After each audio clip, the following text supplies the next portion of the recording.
अकेले चलना सीख लो, कोई भी हमेशा साथ नहीं रहता।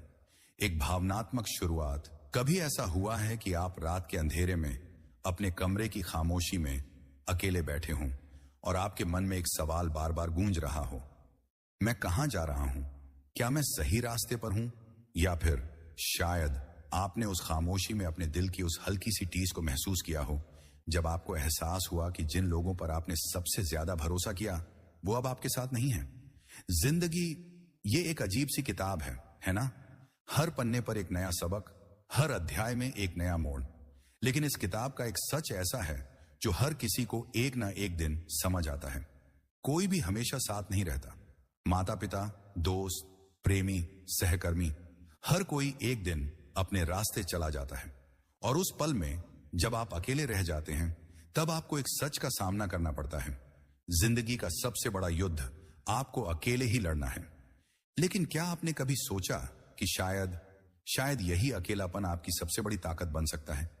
कि शायद आपके वो दुश्मन, वो आलोचक, वो लोग जो आपकी राह में कांटे बिछाते हैं, वो असल में आपको कुछ सिखाने आए हैं? कि शायद आपकी वो आदतें जो आपको कमजोर बनाती हैं, वो सिर्फ एक सबक हैं जो आपको और मजबूत बनाने के लिए है। आज हम एक ऐसी यात्रा पर चलने जा रहे हैं, एक ऐसी यात्रा जो आपको न सिर्फ आपके अंदर की ताकत से मिलवाएगी, बल्कि आपको यह भी सिखाएगी कि कैसे आप अपने दुश्मनों, अपने आलोचकों और अपनी कमजोरियों को अपनी सबसे बड़ी ताकत बना सकते हैं। यह कहानी है अकेले चलने की, यह कहानी है खुद को खोजने की, और सबसे बढ़कर यह कहानी है उस आग की जो आपके अंदर जल रही है और जो दुनिया को रोशन कर सकती है अगर आप उसे जलने दें। भाग एक भावनात्मक कहानी। चलिए मैं आपको एक कहानी सुनाता हूं। यह कहानी है रिया की। रिया एक 26 साल की लड़की जो दिल्ली की चमचमाती गलियों में रहती थी। बाहर से देखने में रिया की जिंदगी परफेक्ट थी। अच्छी नौकरी, ढेर सारे दोस्त और एक ऐसा परिवार जो उसका हर कदम पर साथ देता था। लेकिन रिया के अंदर एक खालीपन था, एक ऐसा खालीपन जो वो किसी से बांट नहीं पाती थी। रिया को हमेशा लगता था कि उसे हर किसी की स्वीकृति चाहिए। वो अपने दोस्तों से पूछती, क्या ये ड्रेस अच्छी है? अपने बॉस से पूछती, क्या मेरा काम ठीक था? और अपने बॉयफ्रेंड से पूछती, क्या मैं तुम्हारे लिए काफी हूं? रिया की जिंदगी दूसरों की राय के इर्द गिर्द घूमती थी। उसे लगता था अगर लोग उसे पसंद करते हैं तो वो सही है। लेकिन एक दिन सब कुछ बदल गया। रिया का बॉयफ्रेंड, जिसे वो अपनी जिंदगी का सबसे करीबी इंसान मानती थी, उसे छोड़कर चला गया। उसने रिया को कहा, तुम में वो बात नहीं है जो मुझे चाहिए। और यही नहीं, रिया के कुछ दोस्त जिन्हें वो अपनी जान मानती थी, धीरे धीरे उससे दूरी बनाने लगे। ऑफिस में उसकी मेहनत को नजरअंदाज किया जाने लगा। रिया टूट चुकी थी। उसे लगने लगा कि वो कहीं की नहीं रही। लेकिन एक रात जब रिया अपनी बालकनी में बैठकर आसमान को देख रही थी, उसे कुछ समझ आया। उसने सोचा, मैंने अपनी पूरी जिंदगी दूसरों की राय को अपनी पहचान बनाया, लेकिन अगर मैं खुद को नहीं समझूंगी तो कोई और मुझे कैसे समझेगा? उस रात रिया ने एक फैसला लिया। उसने फैसला लिया कि वो अब अकेले चलेगी। वो अपनी ताकत, अपनी कमजोरियों और अपनी गलतियों को अपनाएगी। वो अब किसी और की स्वीकृति का इंतजार नहीं करेगी। और यहीं से रिया की असली यात्रा शुरू हुई। उसने अपने डर, अपनी असुरक्षाओं और अपनी उन आदतों का सामना किया जो उसे पीछे खींच रही थी। उसने सीखा कि अकेले चलना कमजोरी नहीं बल्कि साहस है। और सबसे बड़ी बात, उसने सीखा कि उसके दुश्मन, उसके आलोचक और वो लोग जो उसे नीचा दिखाते थे, वो असल में उसे एक बेहतर इंसान बनाने आए थे। नंबर 1, विषय का परिचय।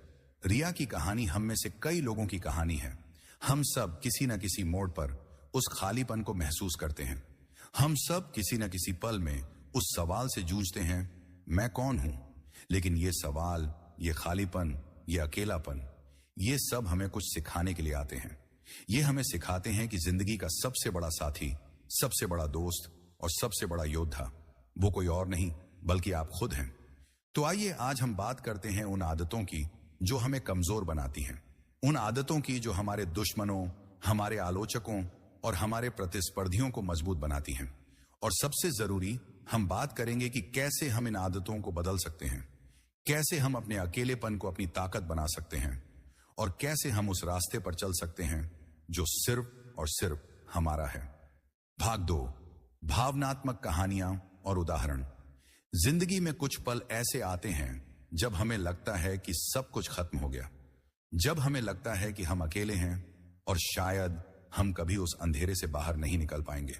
लेकिन यही वो पल होते हैं जो हमें बनाते हैं। यही वो पल होते हैं जो हमें सिखाते हैं कि अकेले चलना कोई कमजोरी नहीं बल्कि एक ताकत है। आइए आज हम कुछ ऐसी कहानियों की यात्रा पर चलते हैं जो न सिर्फ आपके दिल को छुएंगी बल्कि आपको ये भी दिखाएंगी कि कैसे हमारे सबसे मुश्किल पल हमें सबसे मजबूत बना सकते हैं। नंबर 1, विश्वासघात से आत्म जागरूकता की ओर। यह कहानी है अर्जुन की। अर्जुन एक 28 साल का लड़का जो मुंबई की भागदौड़ भरी जिंदगी में अपने सपनों को पूरा करने की कोशिश कर रहा था। अर्जुन एक ग्राफिक डिजाइनर था और उसका सपना था कि वो एक दिन अपनी खुद की डिजाइन कंपनी शुरू करे। लेकिन अर्जुन की सबसे बड़ी ताकत और शायद उसकी सबसे बड़ी कमजोरी उसके दोस्त थे। अर्जुन को अपने दोस्तों पर बहुत भरोसा था। वो हर छोटी बड़ी बात अपने दोस्तों से शेयर करता था। उसका सबसे करीबी दोस्त रोहन वो शख्स था जिसे अर्जुन अपनी हर योजना, हर आइडिया और हर सपने के बारे में बताता था। अर्जुन को लगता था कि रोहन उसका सबसे बड़ा समर्थक है, लेकिन जिंदगी ने अर्जुन को एक कड़वा सबक सिखाने की ठान ली थी। एक दिन अर्जुन को पता चला कि रोहन ने उसके एक अनोखे डिजाइन आइडिया को चुराकर एक बड़ी कंपनी को बेच दिया। और यही नहीं, रोहन ने अर्जुन को नीचा दिखाने के लिए ऑफिस में अफवाहें फैलाई कि अर्जुन का काम औसत है और वो कभी बड़ा डिजाइनर नहीं बन सकता। अर्जुन टूट गया।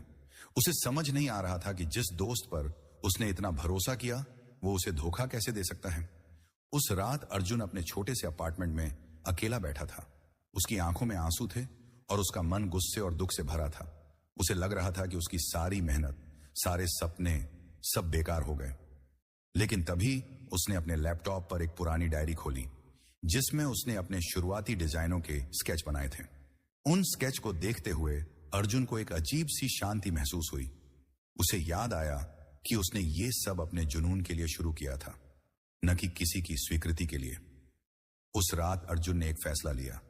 उसने फैसला लिया कि वो अब किसी पर निर्भर नहीं रहेगा, न अपने दोस्तों पर, न अपने सहकर्मियों पर और न ही किसी की राय पर।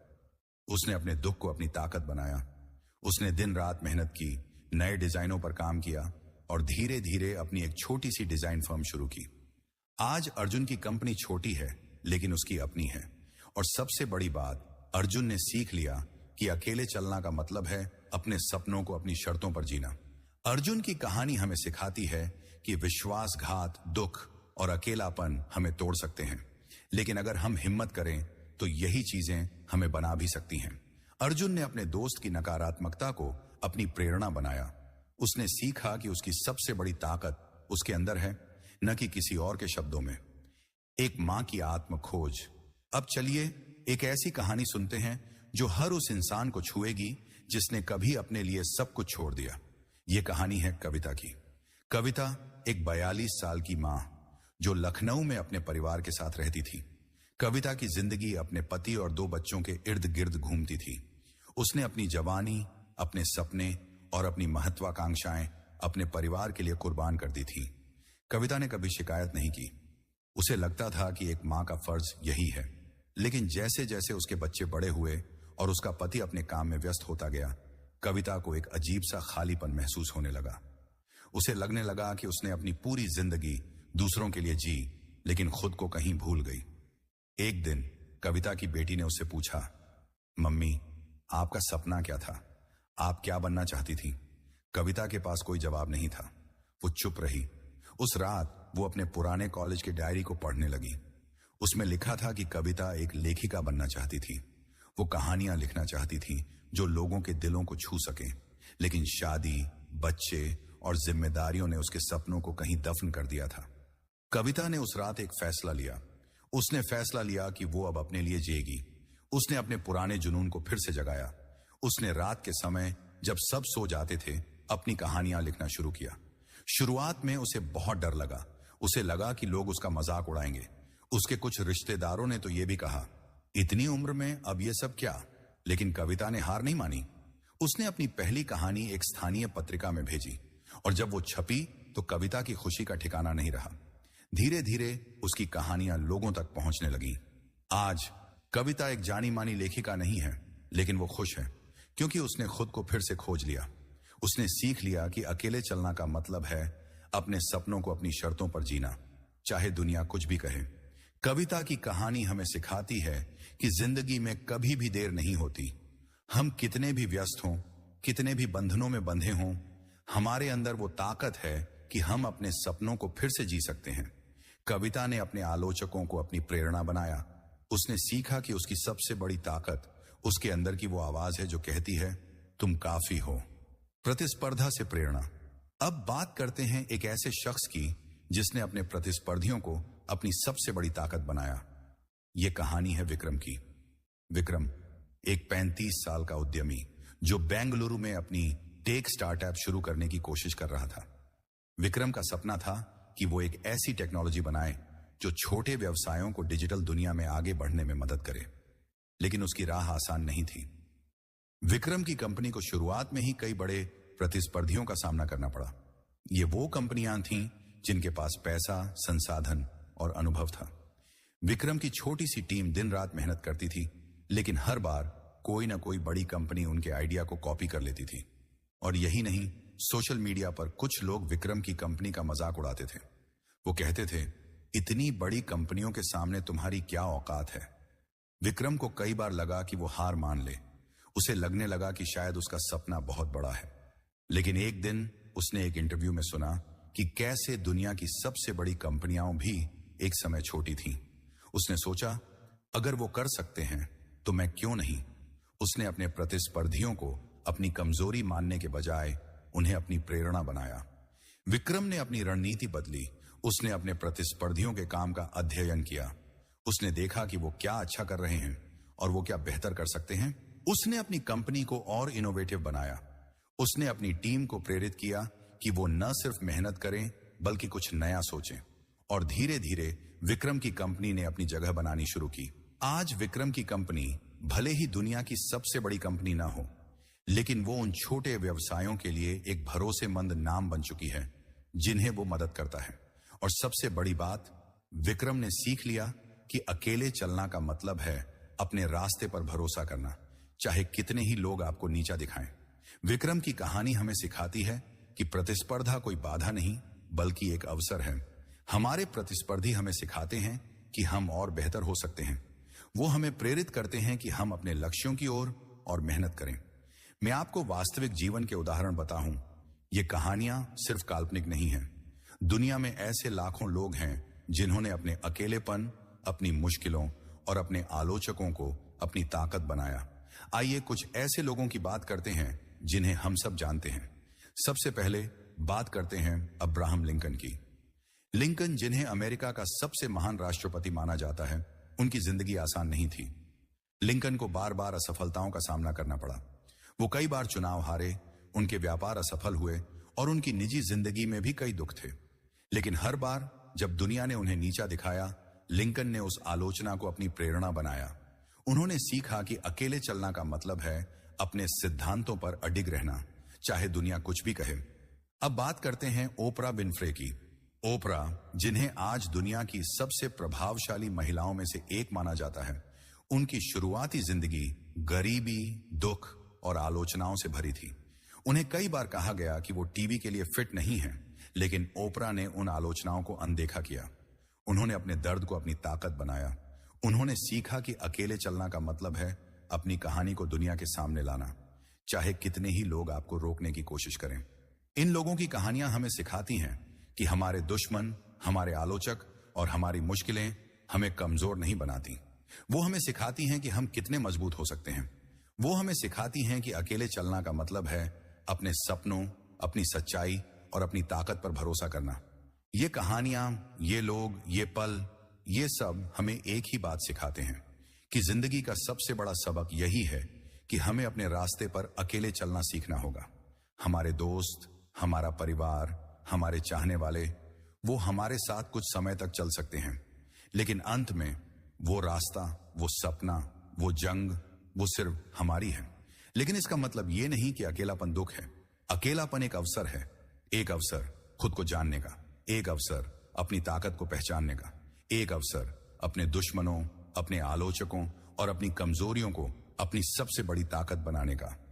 तो आइए इस यात्रा को और आगे बढ़ाते हैं। अब हम बात करेंगे उन आदतों की जो हमें कमजोर बनाती हैं, उन आदतों की जो हमारे आलोचकों को, हमारे दुश्मनों को और हमारे प्रतिस्पर्धियों को मजबूत बनाती हैं।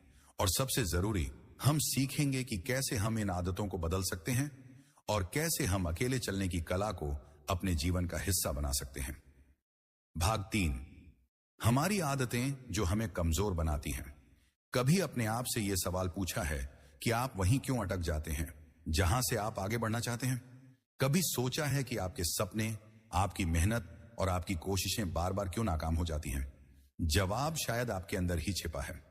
जी हां, मैं बात कर रहा हूं हमारी उन आदतों की जो हमें चुपके चुपके कमजोर बनाती हैं।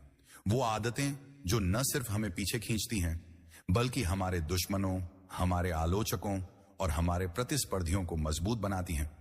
ये आदतें कोई बड़ी गलतियां नहीं होती, ये छोटी छोटी चीजें होती हैं जो हम हर दिन करते हैं, बिना ये सोचे कि इनका हमारे जीवन पर कितना गहरा असर पड़ रहा है।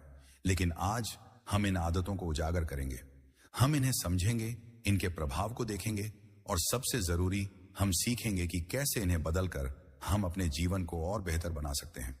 क्योंकि अगर हम अकेले चलना सीखना चाहते हैं तो हमें पहले उन रस्सियों को काटना होगा जो हमें बांधे हुए हैं। आदत 1, दूसरों की स्वीकृति की चाह। चलिए सबसे पहले बात करते हैं उस आदत की जो हम में से ज्यादातर लोगों में होती है, दूसरों की स्वीकृति की चाह। कितनी बार ऐसा हुआ है कि आपने कोई फैसला लेने से पहले ये सोचा, लोग क्या कहेंगे? कितनी बार आपने अपने सपनों को सिर्फ इसलिए दबा दिया क्योंकि आपको डर था कि आपके दोस्त, आपके परिवार या समाज आपको स्वीकार नहीं करेगा? ये आदत, ये चाह हमें कमजोर बनाती है। जब हम अपनी जिंदगी को दूसरों की राय के हिसाब से जीने लगते हैं तो हम अपनी असली पहचान खो देते हैं। हम भूल जाते हैं कि हम कौन हैं और हम क्या चाहते हैं। और सबसे खतरनाक बात, हम अपने आलोचकों को वो ताकत दे देते हैं जो उन्हें नहीं मिलनी चाहिए। मैं आपको एक छोटी सी कहानी सुनाता हूं। यह कहानी है नेहा की। नेहा एक 24 साल की लड़की थी जो एक छोटे से शहर में रहती थी। नेहा को बचपन से डांस का शौक था। वो जब भी स्टेज पर परफॉर्म करती, उसकी आंखें चमक उठती थीं। लेकिन नेहा के परिवार को लगता था कि डांस सम्मानजनक करियर नहीं है। उसके रिश्तेदार कहते, लड़कियों को यह सब नहीं करना चाहिए। और नेहा, जो हमेशा सबको खुश रखना चाहती थी, ने अपने सपने को दबा दिया। नेहा ने एक कॉल सेंटर में नौकरी शुरू की। बाहर से देखने में वो खुश थी, लेकिन अंदर से वो हर दिन टूट रही थी। उसे लगता था कि वो अपनी जिंदगी नहीं जी रही, बल्कि किसी और की जिंदगी जी रही है। एक दिन नेहा ने एक डांस वर्कशॉप का विज्ञापन देखा। उसका दिल चाहता था कि वो जाए, लेकिन उसका दिमाग कह रहा था, लोग क्या कहेंगे? लेकिन उस दिन नेहा ने कुछ अलग किया। उसने अपने डर को एक तरफ रखा। उसने उस वर्कशॉप में हिस्सा लिया और जब वो स्टेज पर नाची तो उसे वो खुशी फिर से महसूस हुई जो वो बचपन में महसूस करती थी। उस दिन नेहा ने फैसला लिया कि वो अब दूसरों की राय के लिए अपने सपनों को नहीं छोड़ेगी। आज नेहा एक डांस टीचर है। वो भले ही दुनिया की सबसे मशहूर डांसर ना हो, लेकिन वो खुश है क्योंकि वो अपनी जिंदगी अपनी शर्तों पर जी रही है। नेहा की कहानी हमें सिखाती है कि दूसरों की स्वीकृति की चाह हमें कमजोर बनाती है। जब हम दूसरों की राय को अपने फैसलों का आधार बनाते हैं तो हम अपने आलोचकों को वो ताकत दे देते हैं जो उन्हें नहीं मिलनी चाहिए। आदत 2, नकारात्मक आत्मचर्चा। अब बात करते हैं उस आदत की जो शायद हमारी सबसे बड़ी दुश्मन है, नकारात्मक आत्मचर्चा। वो छोटी सी आवाज जो हमारे दिमाग में हर बार गूंजती है जब हम कुछ नया करने की कोशिश करते हैं। तुम ये नहीं कर सकते, तुम काफी अच्छे नहीं हो, तुम असफल हो जाओगे। ये आवाज, ये शब्द हमें अंदर से तोड़ देते हैं। नकारात्मक आत्मचर्चा हमें कमजोर बनाती है। ये हमें अपने आप पर शक करने के लिए मजबूर करती है। और जब हम अपने आप पर भरोसा नहीं करते तो हम अपने दुश्मनों और आलोचकों को वो मौका दे देते हैं जो उन्हें चाहिए। क्योंकि अगर हम खुद को कमजोर मान लेंगे तो दुनिया हमें और आसानी से नीचा दिखा सकती है।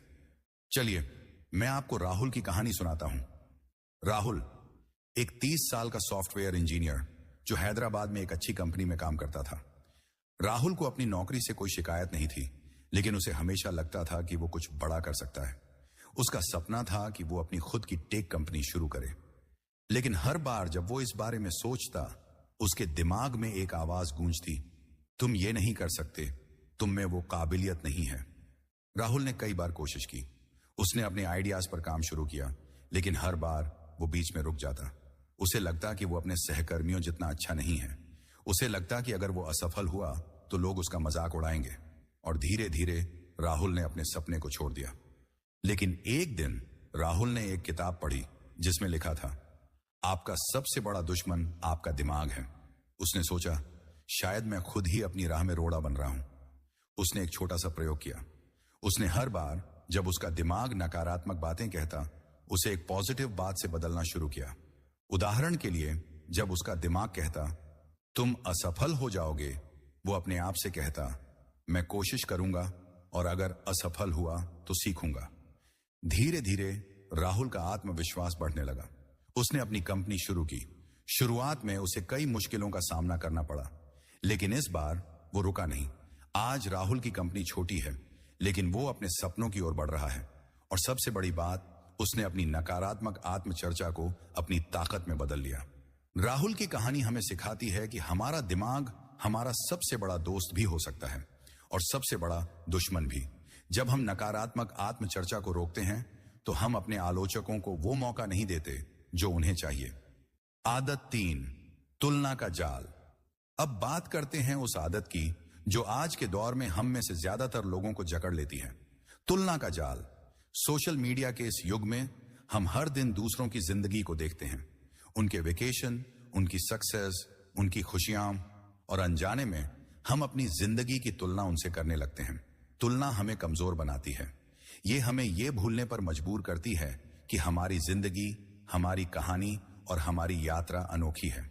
और जब हम दूसरों से अपनी तुलना करते हैं तो हम अपने प्रतिस्पर्धियों को वो ताकत दे देते हैं जो उन्हें नहीं मिलनी चाहिए। चलिए मैं आपको प्रिया की कहानी सुनाता हूं। प्रिया एक 27 साल की मार्केटिंग प्रोफेशनल जो दिल्ली में रहती थी। प्रिया अपनी नौकरी में अच्छा काम करती थी, लेकिन उसे हमेशा लगता था कि वो अपने दोस्तों से पीछे है। वो इंस्टाग्राम पर अपने कॉलेज के दोस्तों की पोस्ट देखती। कोई विदेश में छुट्टियां मना रहा था, कोई अपनी नई कार दिखा रहा था, और कोई अपनी प्रमोशन की खबर शेयर कर रहा था। प्रिया को लगने लगा कि उसकी जिंदगी में कुछ कमी है। उसे लगता कि वो उतनी सक्सेसफुल नहीं है जितनी उसे होनी चाहिए। इस तुलना ने प्रिया को इतना परेशान कर दिया कि उसने अपनी नौकरी में ध्यान देना कम कर दिया। उसे लगने लगा कि वो कभी अपने दोस्तों जितनी सक्सेसफुल नहीं हो सकती। लेकिन एक दिन प्रिया ने एक टेड टॉक सुना जिसमें वक्ता ने कहा, आपकी जिंदगी आपकी अपनी रेस है। आप दूसरों से नहीं बल्कि अपने पुराने वर्जन से प्रतिस्पर्धा कर रहे हैं। इस बात ने प्रिया को झकझोर दिया। उसने फैसला लिया कि वो अब तुलना करना बंद करेगी। उसने अपने लक्ष्य बनाए और उन पर ध्यान देना शुरू किया। प्रिया ने अपने काम में मेहनत शुरू की। उसने नई स्किल्स सीखी और धीरे धीरे उसे अपनी कंपनी में एक बड़ा प्रोजेक्ट लीड करने का मौका मिला। आज प्रिया अपनी जिंदगी से खुश है। वो अब दूसरों की पोस्ट देखकर उदास नहीं होती, क्योंकि उसने सीख लिया कि उसकी रेस सिर्फ उसके साथ है। प्रिया की कहानी हमें सिखाती है कि तुलना का जाल हमें कमजोर बनाता है। जब हम दूसरों से अपनी तुलना करते हैं तो हम अपनी अनोखी ताकत को भूल जाते हैं, और सबसे बड़ी बात, हम अपने प्रतिस्पर्धियों को वो ताकत दे देते हैं जो उन्हें नहीं मिलनी चाहिए। आदत 4, निर्भरता की आदत। अब बात करते हैं उस आदत की जो हमें सबसे ज्यादा कमजोर बनाती है, निर्भरता की आदत। हम में से कई लोग अपनी खुशी, अपनी सक्सेस और अपनी जिंदगी को दूसरों पर निर्भर कर देते हैं। हम अपने दोस्तों, अपने परिवार या अपने पार्टनर पर इतना भरोसा करने लगते हैं कि हम भूल जाते हैं कि हमें अपने दम पर भी खड़ा होना आना चाहिए। निर्भरता हमें कमजोर बनाती है। जब हम दूसरों पर अत्यधिक निर्भर होते हैं तो हम अपनी ताकत को भूल जाते हैं, और सबसे खतरनाक बात, हम अपने दुश्मनों और आलोचकों को वो मौका दे देते हैं जो उन्हें चाहिए। क्योंकि अगर हम अपने दम पर खड़े नहीं हो सकते तो वो हमें आसानी से गिरा सकते हैं। चलिए मैं आपको अंकित की कहानी सुनाता हूं। अंकित एक 29 साल का लड़का जो पुणे में रहता था। अंकित का एक बहुत करीबी दोस्त था जिसका नाम समीर था।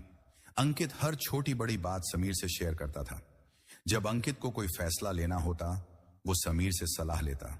जब अंकित को कोई परेशानी होती वो समीर के पास जाता। अंकित को लगता था कि समीर के बिना उसकी जिंदगी अधूरी है। लेकिन एक दिन समीर को एक नई नौकरी मिली और उसे विदेश जाना पड़ा। अंकित अकेला रह गया। उसे समझ नहीं आ रहा था कि वो अपने फैसले कैसे ले। उसे लगने लगा कि वो बिना समीर के कुछ नहीं कर सकता। लेकिन धीरे धीरे अंकित ने अपने आप को समझाना शुरू किया। उसने छोटे छोटे फैसले खुद लेने शुरू किए। उसने अपने डर का सामना किया। आज अंकित एक आत्मनिर्भर इंसान है। वो अब किसी पर निर्भर नहीं है। उसने सीख लिया कि अकेले चलना का मतलब है अपनी ताकत पर भरोसा करना। और सबसे बड़ी बात, उसने सीख लिया कि उसकी सबसे बड़ी ताकत उसके अंदर है। अंकित की कहानी हमें सिखाती है कि निर्भरता हमें कमजोर बनाती है।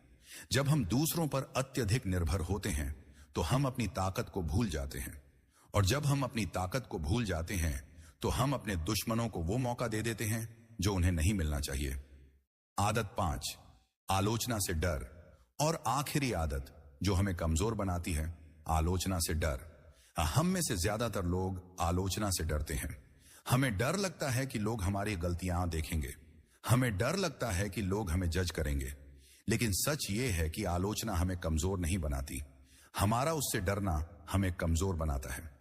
जब हम आलोचना से डरते हैं तो हम अपने दुश्मनों और आलोचकों को वो ताकत दे देते हैं जो उन्हें नहीं मिलनी चाहिए। क्योंकि अगर हम उनकी बातों से डर जाएंगे तो वो हमें आसानी से रोक सकते हैं। चलिए मैं आपको माया की कहानी सुनाता हूं। माया एक 26 साल की यूट्यूबर जो अपनी कुकिंग वीडियोस के लिए जानी जाती थी। माया को खाना बनाना बहुत पसंद था और वो अपनी रेसिपीज को दुनिया के साथ शेयर करना चाहती थी। लेकिन जब उसने अपने यूट्यूब चैनल की शुरुआत की तो उसे कई नकारात्मक कमेंट्स मिले। कुछ लोग कहते तुम्हारी रेसिपीज बोरिंग हैं। कुछ लोग कहते तुम्हें वीडियो बनाना नहीं आता। माया को बहुत बुरा लगा। उसे लगा कि शायद वो इस काम के लिए नहीं बनी है। उसने अपने वीडियोस बनाना बंद कर दिया। लेकिन एक दिन उसने एक कमेंट पढ़ा जिसमें लिखा था, तुम्हारी रेसिपी ने मुझे मेरी मां की याद दिलाई, धन्यवाद। इस कमेंट ने माया को हिम्मत दी। उसने फैसला लिया कि वो आलोचना से डरेगी नहीं। उसने अपने वीडियोस को और बेहतर बनाया। उसने नए अंदाज में रेसिपीज बनानी शुरू की। आज माया का यूट्यूब चैनल लाखों लोगों तक पहुंच चुका है। वो अब आलोचना से नहीं डरती क्योंकि उसने सीख लिया कि आलोचना उसे बेहतर बनाने के लिए है, न कि उसे रोकने के लिए। माया की कहानी हमें सिखाती है कि आलोचना से डरना हमें कमजोर बनाता है। जब हम आलोचना को स्वीकार करते हैं और उससे सीखते हैं तो हम अपने दुश्मनों को वो ताकत नहीं देते जो उन्हें नहीं मिलनी चाहिए। ये आदतें, दूसरों की स्वीकृति की चाह, नकारात्मक आत्मचर्चा, तुलना का जाल, निर्भरता और आलोचना से डर, ये सब हमें कमजोर बनाती है। ये हमें हमारी ताकत से दूर ले जाती है। ये हमारे दुश्मनों, हमारे आलोचकों और हमारे प्रतिस्पर्धियों को वो ताकत देती है जो उन्हें नहीं मिलनी चाहिए। लेकिन अच्छी खबर यह है कि ये आदतें पत्थर की लकीर नहीं हैं। इन्हें बदला जा सकता है। हम अपने दिमाग को, अपने व्यवहार को और अपनी जिंदगी को बदल सकते हैं। और जब हम ऐसा करते हैं तो हम अकेले चलना सीखते हैं। हम अपनी ताकत को पहचानते हैं। हम अपने सपनों को अपनी शर्तों पर जीते हैं। तो आइए इस यात्रा को और आगे बढ़ाते हैं। अब हम बात करेंगे अकेले चलने की कला की। हम सीखेंगे कि कैसे हम अपने अंदर की ताकत को जगा सकते हैं, कैसे हम अपने डर, अपनी कमजोरियों और अपनी आलोचनाओं को अपनी प्रेरणा बना सकते हैं, और कैसे हम उस रास्ते पर चल सकते हैं जो सिर्फ और सिर्फ हमारा है। भाग 4, अकेले चलने की कला। जिंदगी एक लंबा रास्ता है। कभी कभी यह रास्ता हंसी खुशी से भरा होता है, जहां दोस्त, परिवार और चाहने वाले हमारे साथ चलते हैं। लेकिन कई बार यह रास्ता अकेला हो जाता है। वो पल जब कोई साथ नहीं होता, जब सिर्फ आप और आपका दिल होता है, वो पल आपकी असली ताकत को उजागर करते हैं। क्योंकि यही वो पल हैं जब आप अकेले चलना सीखते हैं। अकेले चलना कोई सजा नहीं है, ये कोई कमजोरी नहीं है। अकेले चलना एक कला है, एक ऐसी कला जो आपको अपनी ताकत, अपनी कमजोरियों और अपनी असली पहचान से मिलवाती है। ये वो कला है जो आपको सिखाती है कि आप अपने सपनों, अपने दुख और अपनी जीत के मालिक खुद हैं। और आज हम इसी कला को सीखने जा रहे हैं। हम सीखेंगे कि कैसे हम अपने अंदर की ताकत को जगा सकते हैं, कैसे हम अपने डर, अपनी आलोचनाओं और अपनी असफलताओं को अपनी प्रेरणा बना सकते हैं, और कैसे हम उस रास्ते पर चल सकते हैं जो सिर्फ और सिर्फ हमारा है। 1, आत्म जागरूकता, खुद को समझने की शुरुआत। अकेले चलने की कला की पहली सीढ़ी है आत्म जागरूकता। अगर आप नहीं जानते कि आप कौन हैं, आप क्या चाहते हैं और आपकी ताकत और कमजोरियां क्या हैं, तो आप उस रास्ते पर कैसे चलेंगे जो आपका है। आत्म जागरूकता वो दर्पण है जो आपको आपके असली रूप से मिलवाता है। लेकिन खुद को समझना आसान नहीं है।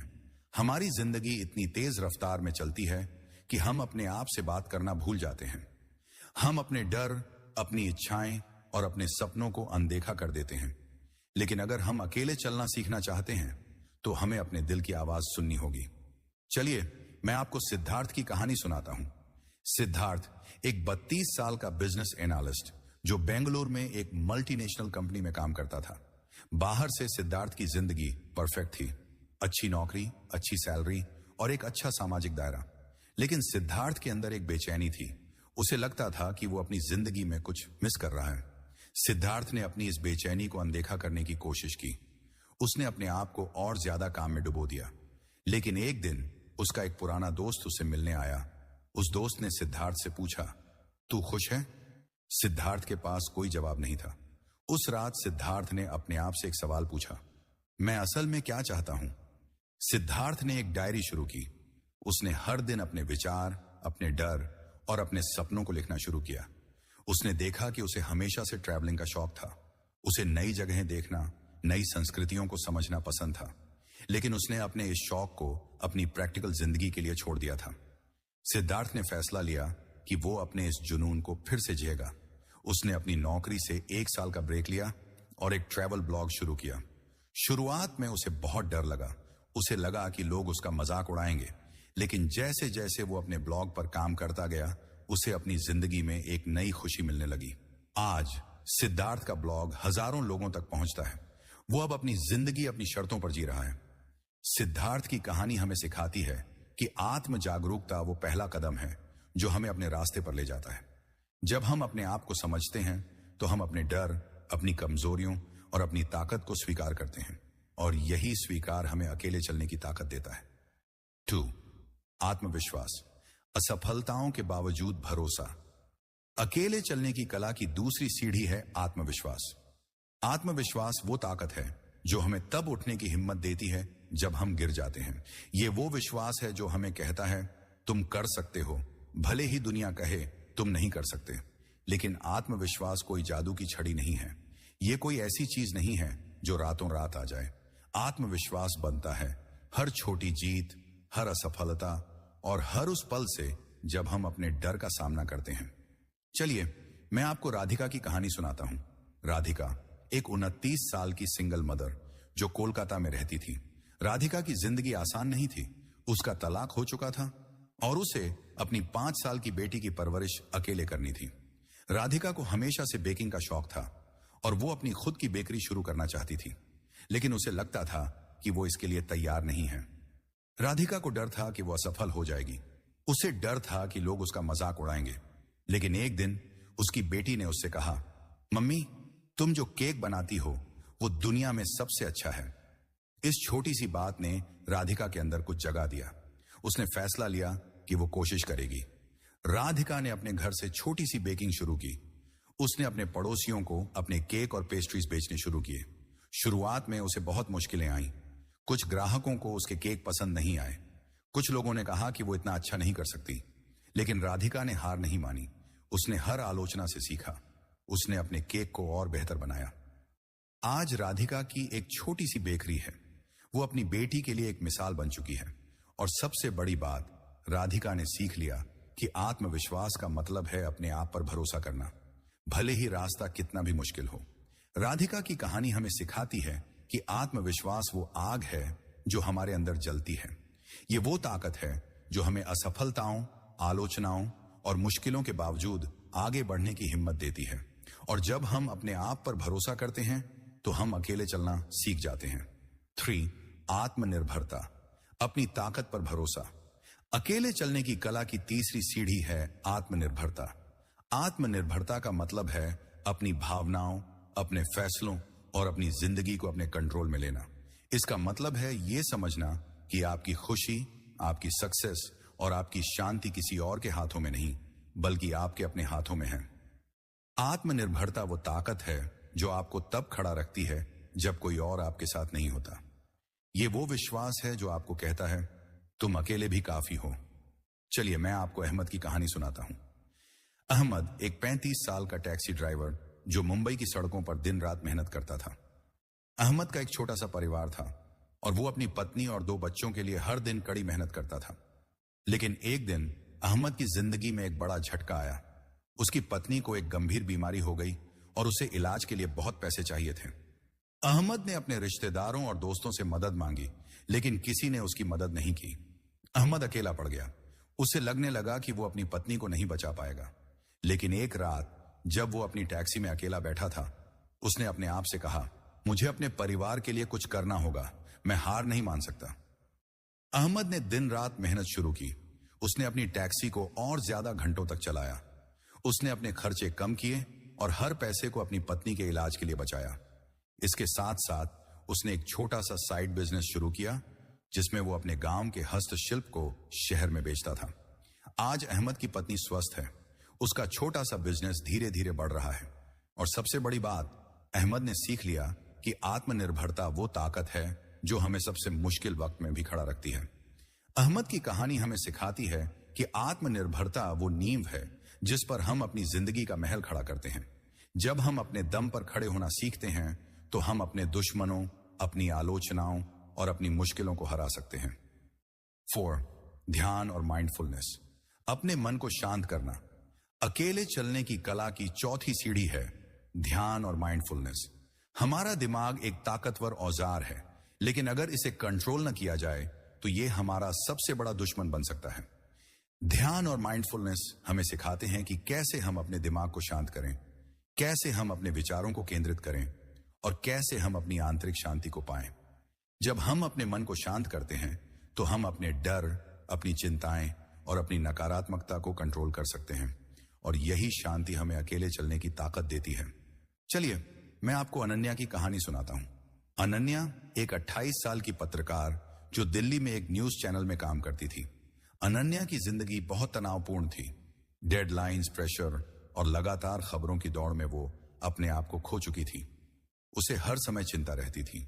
उसे लगता था कि वो कभी काफी अच्छा नहीं कर पाएगी। एक दिन अनन्या को इतना तनाव हुआ कि उसे पैनिक अटैक आया। उसने फैसला लिया कि उसे कुछ बदलना होगा। उसने एक माइंडफुलनेस कोर्स ज्वाइन किया। उसने हर दिन 10 मिनट ध्यान करना शुरू किया। शुरुआत में उसे बहुत मुश्किल हुई। उसका दिमाग बार बार भटकता था, लेकिन धीरे धीरे उसे अपने दिमाग को शांत करना आ गया। ध्यान ने अनन्या को एक नई ताकत दी। उसने सीख लिया कि कैसे वो अपने तनाव को मैनेज करे। उसने सीख लिया कि कैसे वो अपने नकारात्मक विचारों को रोककर अपने लक्ष्यों पर ध्यान दे। आज अनन्या न सिर्फ एक बेहतर पत्रकार है, बल्कि वो अपनी जिंदगी में ज्यादा शांति और खुशी महसूस करती है। अनन्या की कहानी हमें सिखाती है कि ध्यान और माइंडफुलनेस हमें अपने दिमाग की ताकत देता है।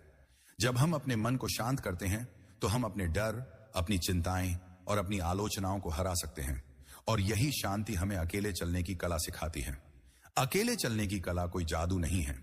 ये एक ऐसी यात्रा है जो आत्म जागरूकता से शुरू होती है, आत्मविश्वास से मजबूत होती है, आत्मनिर्भरता से बढ़ती है और ध्यान और माइंडफुलनेस से पूरी होती है। ये वो कला है जो हमें सिखाती है कि हमारी सबसे बड़ी ताकत हमारे अंदर है। जब हम अपने आप को समझते हैं, अपने आप पर भरोसा करते हैं, अपने दम पर खड़े होते हैं और अपने मन को शांत करते हैं, तो हम उस रास्ते पर चल सकते हैं जो सिर्फ और सिर्फ हमारा है। और सबसे बड़ी बात, हम अपने दुश्मनों, अपनी आलोचनाओं और अपनी कमजोरियों को अपनी ताकत बना सकते हैं। तो आइए इस यात्रा को और आगे बढ़ाते हैं। अब हम बात करेंगे कि कैसे हम अपने दुश्मनों, अपने आलोचकों और अपने प्रतिस्पर्धियों को अपनी प्रेरणा बना सकते हैं। हम सीखेंगे कि कैसे हम उनकी नकारात्मकता को अपने लिए एक अवसर में बदल सकते हैं और कैसे हम अकेले चलना सीखकर अपनी जिंदगी को और बेहतर बना सकते हैं। भाग 5, अपने दुश्मनों को अपनी ताकत बनाना। कभी सोचा है कि आपके सबसे बड़े दुश्मन, आपके सबसे बड़े आलोचक या वो लोग जो आपकी राह में कांटे बिछाते हैं, वो शायद आपके सबसे बड़े शिक्षक भी हो सकते हैं। जी हां, वो लोग जो आपको नीचा दिखाने की कोशिश करते हैं, वो लोग जो आपकी आलोचना करते हैं, वो लोग जो आपके सपनों का मजाक उड़ाते हैं, वो असल में आपको कुछ सिखाने आए हैं। वो आपको सिखाते हैं कि आप कितने मजबूत हो सकते हैं। वो आपको सिखाते हैं कि अकेले चलना का मतलब है अपनी कमजोरियों को अपनी ताकत में बदलना। इस खंड में हम बात करेंगे कि कैसे आप अपने दुश्मनों, अपने आलोचकों और अपने प्रतिस्पर्धियों को अपनी प्रेरणा बना सकते हैं। हम सीखेंगे कि कैसे उनकी नकारात्मकता को एक अवसर में बदला जा सकता है। और सबसे जरूरी, हम सीखेंगे कि कैसे हम उनके डर को अपनी हिम्मत में बदल सकते हैं। वेन, आलोचना को अवसर में बदलना। आलोचना, ये वो शब्द है जिससे हम में से ज्यादातर लोग डरते हैं। जब कोई हमारी गलतियां निकालता है, जब कोई हमारे काम को कमतर बताता है, तो हमें बुरा लगता है। लेकिन क्या आपने कभी सोचा कि आलोचना असल में एक तोहफा हो सकती है? जी हां, आलोचना वो दर्पण है जो हमें हमारी कमजोरियों को दिखाता है। और अगर हम उस दर्पण को सही तरीके से देखें तो वो हमें और बेहतर बना सकता है। चलिए, मैं आपको श्रुति की कहानी सुनाता हूं। श्रुति एक 27 साल की स्टैंड अप कॉमेडियन जो मुंबई में अपने करियर की शुरुआत कर रही थी। श्रुति को हंसाना पसंद था और वो अपने शोज में लोगों को हंसाने की कोशिश करती थी। लेकिन उसके पहले कुछ शोज में उसे बहुत आलोचना मिली। कुछ लोग कहते, तुम्हारे जोक्स बोरिंग हैं। कुछ लोग कहते, तुम स्टैंड अप के लिए नहीं बनी हो। श्रुति को बहुत बुरा लगा। उसे लगा कि शायद वो इस काम के लिए नहीं बनी है। लेकिन एक दिन उसने एक सीनियर कॉमेडियन की सलाह सुनी, जिसमें उन्होंने कहा, आलोचना तुम्हें नहीं तोड़ती, वो तुम्हें बनाती है। श्रुति ने फैसला लिया कि वो अपनी आलोचनाओं को सुनेगी। उसने अपने शोज की रिकॉर्डिंग देखी और समझने की कोशिश की कि वो कहां कमजोर थी। श्रुति ने अपने जोक्स को और मजेदार बनाया। उसने अपनी डिलीवरी पर काम किया और धीरे धीरे लोग उसके शोज में हंसने लगे। आज श्रुति एक जानी मानी कॉमेडियन है। वो अब आलोचना से नहीं डरती, क्योंकि उसने सीख लिया कि आलोचना उसे और बेहतर बनाने के लिए है। श्रुति की कहानी हमें सिखाती है कि आलोचना को अवसर के रूप में देखना हमें मजबूत बनाता है। जब हम अपनी आलोचनाओं को स्वीकार करते हैं और उनसे सीखते हैं, तो हम अपने आलोचकों को वो ताकत नहीं देते जो उन्हें नहीं मिलनी चाहिए। 2. प्रतिस्पर्धा को प्रेरणा में बदलना। प्रतिस्पर्धा, ये वो शब्द है जो हमें डराता है। हम अपने प्रतिस्पर्धियों को देखते हैं और हमें लगता है कि वो हमसे बेहतर हैं। लेकिन क्या आपने कभी सोचा कि आपके प्रतिस्पर्धी आपकी सबसे बड़ी प्रेरणा हो सकते हैं? जी हां, वो लोग जो आपसे आगे हैं, वो आपको सिखाते हैं कि आप और बेहतर हो सकते हैं। चलिए, मैं आपको करण की कहानी सुनाता हूं। करण एक 30 साल का फिटनेस ट्रेनर जो दिल्ली में अपनी जिम चलाता था। करण की जिम छोटी थी और उसे पास की एक बड़ी जिम से कड़ी प्रतिस्पर्धा मिल रही थी। वो जिम आधुनिक मशीनों, बड़े ट्रेनर्स और ज्यादा ग्राहकों से भरी थी। करण को लगने लगा कि उसकी जिम कभी सक्सेसफुल नहीं हो पाएगी। लेकिन एक दिन करण ने फैसला लिया कि वो अपनी प्रतिस्पर्धा को अपनी कमजोरी मानने के बजाय उसे अपनी प्रेरणा बनाएगा। उसने उस बड़ी जिम का अध्ययन किया। उसने देखा कि वो क्या अच्छा कर रहे हैं और वो क्या बेहतर कर सकते हैं। उसने अपनी जिम में पर्सनलाइज्ड ट्रेनिंग प्रोग्राम शुरू किए जो उसकी प्रतिस्पर्धी जिम में नहीं थे। करण ने अपनी जिम को एक कम्युनिटी की तरह बनाया, जहां लोग सिर्फ वर्कआउट करने नहीं बल्कि एक दूसरे को प्रेरित करने आते थे। धीरे धीरे करण की जिम में ग्राहक बढ़ने लगे। आज करण की जिम उस इलाके की सबसे पॉपुलर जिम्स में से एक है। और सबसे बड़ी बात, करण ने सीख लिया कि प्रतिस्पर्धा उसे डराने के लिए नहीं बल्कि उसे बेहतर बनाने के लिए है। करण की कहानी हमें सिखाती है कि प्रतिस्पर्धा कोई बाधा नहीं बल्कि एक अवसर है। जब हम अपने प्रतिस्पर्धियों से सीखते हैं और उनकी ताकत को अपनी प्रेरणा बनाते हैं, तो हम अपने रास्ते पर और मजबूती से चल सकते हैं। 3. नफरत करने वालों को अनदेखा करना। और अब बात करते हैं उन लोगों की जिन्हें हम हेटर्स कहते हैं। वो लोग जो बिना किसी वजह के आपकी आलोचना करते हैं। वो लोग जो आपके सपनों का मजाक उड़ाते हैं। लेकिन सच ये है कि हेटर्स आपकी प्रगति को नहीं रोक सकते जब तक कि आप उन्हें यह ताकत न दें। नफरत करने वालों को अनदेखा करना अकेले चलने की कला का एक जरूरी हिस्सा है, क्योंकि अगर आप उनकी बातों में उलझ गए तो आप अपने रास्ते से भटक जाएंगे। चलिए, मैं आपको आरव की कहानी सुनाता हूं। आरव एक 25 साल का म्यूजिशियन जो अपनी म्यूजिक वीडियोस को यूट्यूब पर अपलोड करता था। आरव को अपनी म्यूजिक से प्यार था, लेकिन उसके वीडियोस पर कई नकारात्मक कमेंट्स आते थे। कुछ लोग कहते, तुम्हारा म्यूजिक बेकार है। कुछ लोग कहते, तुम कभी सक्सेसफुल नहीं हो सकते। आरव को बहुत बुरा लगता था। उसे लगता था कि शायद वो इस काम के लिए नहीं बना है। लेकिन एक दिन उसने एक मशहूर म्यूजिशियन का इंटरव्यू देखा, जिसमें उन्होंने कहा, हेटर्स हमेशा रहेंगे, लेकिन तुम्हारा काम उनकी बातों को सुनना नहीं बल्कि अपनी कला को बेहतर करना है। आरव ने फैसला लिया कि वो हेटर्स को अनदेखा करेगा। उसने अपने म्यूजिक पर और मेहनत शुरू की। उसने नए स्टाइल्स जमाए और अपने फैंस के साथ जुड़ना शुरू किया।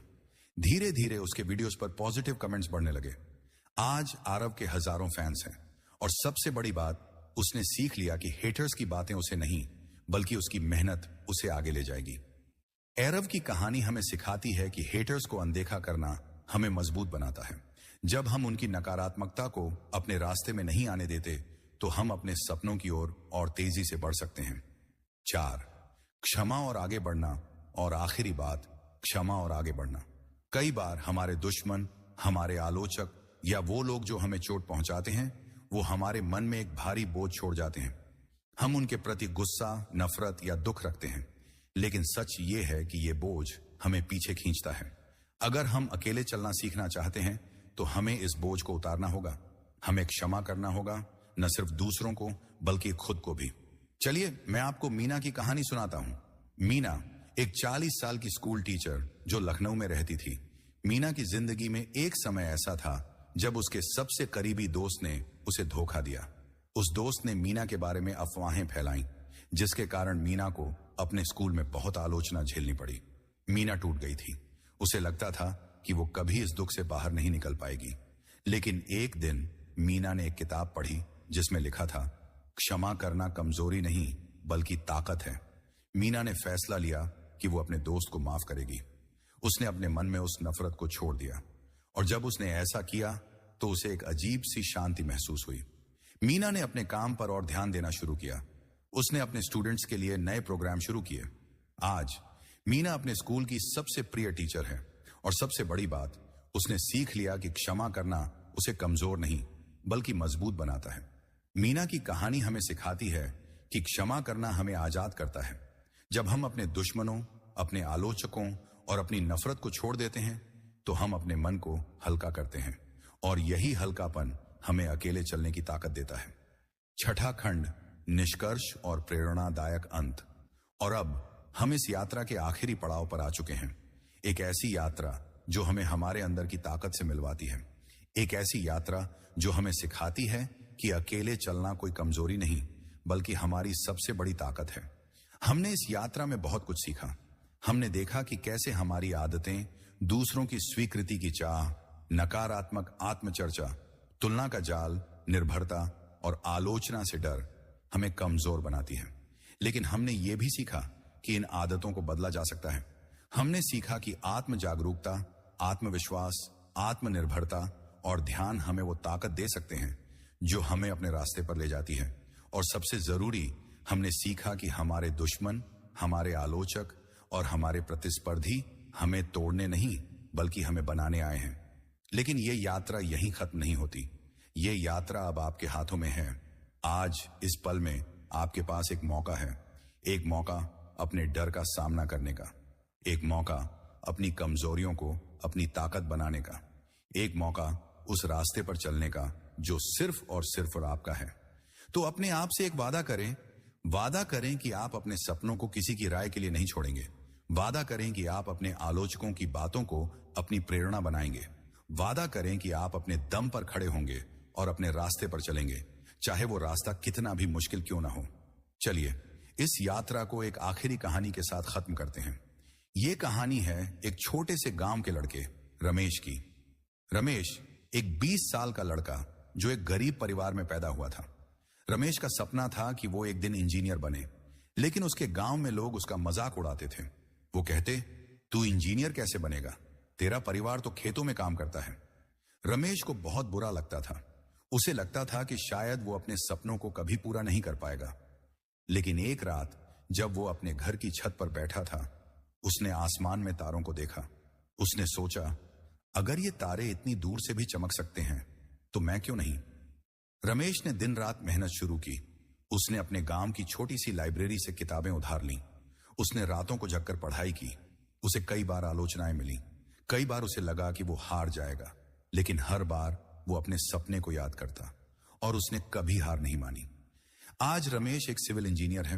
वो अपने गांव के लिए सड़कें और पुल बना रहा है और सबसे बड़ी बात, वो अपने गांव के बच्चों के लिए एक मिसाल बन चुका है। रमेश ने सीख लिया कि अकेले चलना का मतलब है अपने सपनों पर भरोसा करना, चाहे दुनिया कुछ भी कहे। रमेश की कहानी हम सबकी कहानी है। हम सबके अंदर एक रमेश है, एक ऐसा इंसान जो सपने देखता है, एक ऐसा इंसान जो मुश्किलों का सामना करता है, और एक ऐसा इंसान जो अपने दम पर खड़ा हो सकता है। तो आज इस पल में अपने आप को एक मौका दें, अपने डर को छोड़ दें, अपनी आलोचनाओं को अपनी ताकत बनाएं और उस रास्ते पर चल पड़ें जो आपका है। क्योंकि कोई भी हमेशा साथ नहीं रहता, लेकिन आप हमेशा अपने साथ हैं और आप काफी हैं। धन्यवाद इस यात्रा का हिस्सा बनने के लिए, धन्यवाद अपने आप पर भरोसा करने के लिए, और धन्यवाद उस ताकत को अपनाने के लिए जो आपके अंदर है। अब जाइए और अपने सपनों को हकीकत बनाइए, क्योंकि ये आपकी जिंदगी है और ये आपका रास्ता है।